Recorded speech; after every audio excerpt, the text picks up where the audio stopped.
আমার একটা রিসার্চ পেপারে লেখার জন্য বা দেওয়ার জন্য এরকম একটা গ্রাফ দরকার ছিল, যেটা একটা পাই গ্রাফ।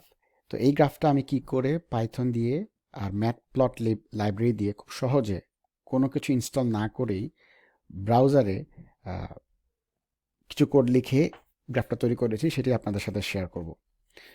সেটা দেওয়ার আগে একটু বলে নেই গ্রাফটা সম্পর্কে।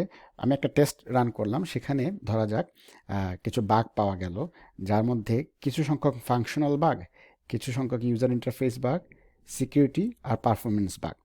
তো এগুলো প্রত্যেকটা সংখ্যা দেওয়া আছে, যেমন ফাংশনাল বাগ ধরা যাক 17টা, ইউজার ইন্টারফেস 20টা, এরকম।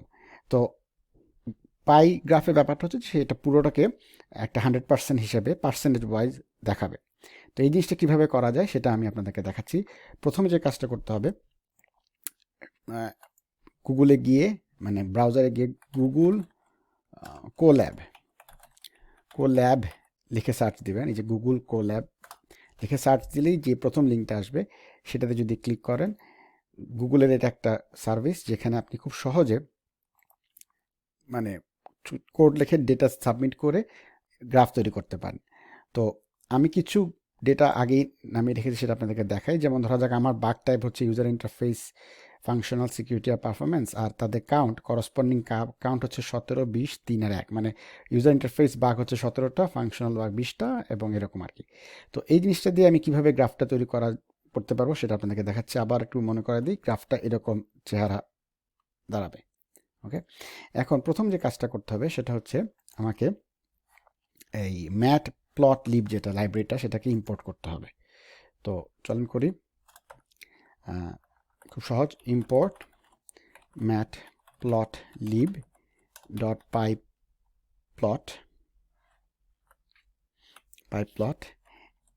এলিয়াসিং করা যায় অ্যাজ পিএলটি নাম দিয়ে। তারপরে আমি একটা পাইগ্রাফ বানাতে চাই, রাইট? পিএলটি ডট পাই লিখে আমি যদি প্যারামিটার হিসেবে দিয়ে দিই যে আমি বাগ কাউন্ট, যেটা আমার মানে বাগ কাউন্ট আসবে ফার্স্টেরটা, আর লেবেল হিসেবে আসবে, লেবেলস হিসেবে আসবে এই যে বাগ টাইপস দিয়ে দিলাম। তারপরে আমি সিম্পলি পিএলটি ডট শো লিখে যদি দেই, রান করলে দেখেন গ্রাফটা তৈরি হয়ে গেল। এতটাই সোজা। দুইটা লিস্ট তৈরি করলাম, একটাতে বাগ টাইপগুলো আর একটাতে বাগ কাউন্ট। আমার এই কাউন্টের বেসিসে সে পাই চার্ট তৈরি করছে, যেখানে লেবেলগুলো নিচ্ছে থেকে, লেবেলগুলো নিচ্ছে এই যে বাগ টাইপ লিস্ট থেকে। এখন মনে রাখতে হবে যে এই নাম্বারগুলো কিন্তু ম্যাচ করতে হবে। ইউজার ইন্টারফেস টাইপ বাগ যদি হয় 3টা, আর আমি এখানে যদি 17 লিখে রাখি তাহলে কিন্তু হবে না। আচ্ছা, তো এই তো হলো। এখন ধরা যাক আমি বলতে চাচ্ছি যে না, আমি চাই আসলে এই পার্সেন্টেজটা এই ঘরের মধ্যে দেখাতে। সেটা কি করে করব? দেখেন খুব সহজে করা যায়। সেটা হচ্ছে যে আমি যদি এখানে লিখে দিই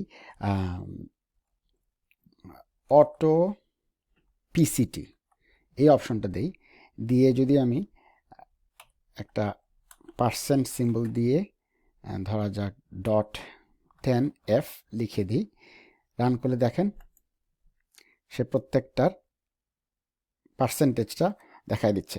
এখন এই পার্সেন্টেজটা কী করে আসলো সেটা আপনাদের একটু বোঝাই। ধরা যাক একটা ক্যালকুলেটর নিয়ে আসি। আমি যদি এখানে মোট 41টা, রাইট, 17 প্লাস 20 প্লাস 3 প্লাস 1, মোট 41টা বাগ আছে এখানে। তার মধ্যে যদি আমার 17টা ইউআই টাইপ বাগ হয়, তাহলে 17 ডিভাইডেড বাই 41 টাইমস 100, এটা আমাকে পার্সেন্টেজে দেখাবে। তার মানে 41.46% হচ্ছে, এই যে দেখেন, এটা হচ্ছে আমার ইউজার ইন্টারফেস বাগ। তো এইভাবে করে আমরা খুব সহজে পার্সেন্টেজটা দেখাতে পারি। এখন প্রশ্ন হচ্ছে যে আমাকে এত লম্বা তো দেখে ভালো লাগতেছে না, আমি চাই দশমিকের পরে মাত্র 2 ঘর দেখাতে। তাহলে সেটা কি করে করব? খুব সহজ, এই পয়েন্টের পর 2 যদি দিয়ে দেন, তাহলে দেখেন রান করলে সে পয়েন্টের পরে জাস্ট 2 ঘর, দশমিকের পরে 2 ঘর দেখাবে। আচ্ছা, এখন আমি তো আসলে চাই এখানে পার্সেন্ট সিম্বলটা যেন আসে, সেটা কি করে করব? সেটা খুব সহজ, এই ডাবল পার্সেন্ট সিম্বল দিয়ে দিলেই সে পার্সেন্ট সিম্বলটা প্রতিটা সংখ্যার পাশে দেখাবে। দেখেন রান করলে এই যে 41.46-এর পরে পার্সেন্টেজ দিয়ে দিচ্ছে।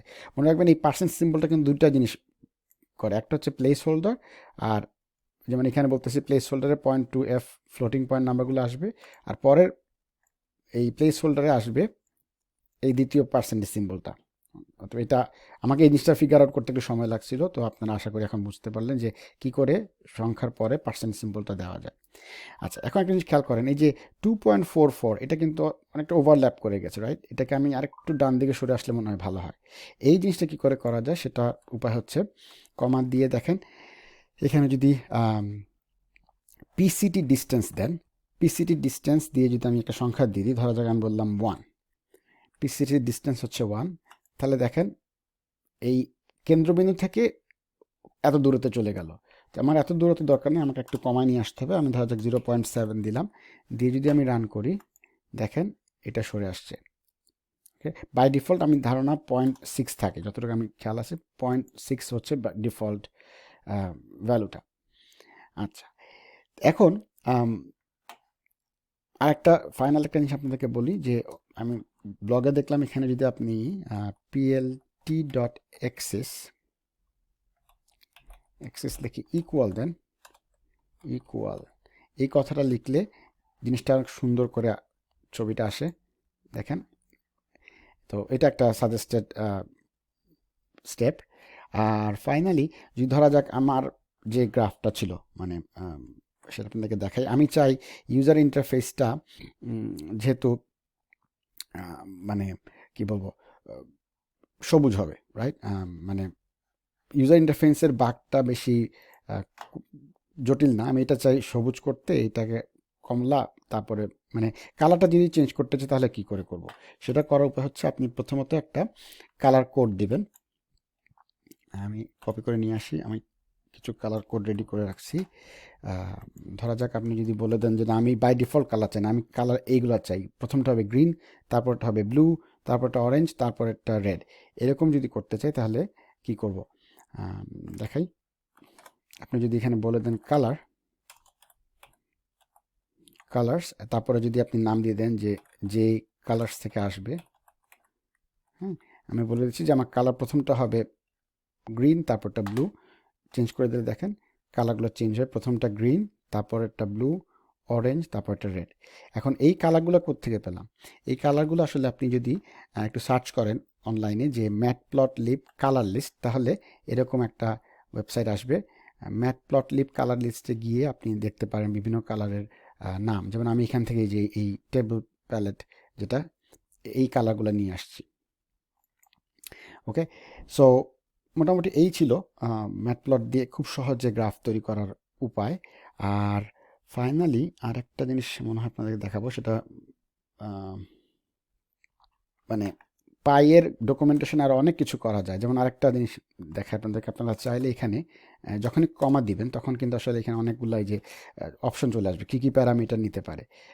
যেমন আমি যদি কথা ধরা যাক আমি বললাম যে স্টার্টিং অ্যাঙ্গেলটা সবসময় 0 ডিগ্রি থেকে শুরু করে ছবিটা আঁকে, আমি চাই না এই আমার ইউজার ইন্টারফেসের বাগের নাম্বারের কাউন্টটা এই 90 ডিগ্রি থেকে শুরু হবে, তো সেটাও করা যায়। আমি যদি স্টার্ট অ্যাঙ্গেল 90 দিয়ে দিই, খেয়াল করেন বাই ডিফল্ট 0 ডিগ্রি থেকে শুরু হচ্ছে, 90 দিলে এখান থেকে শুরু হবে।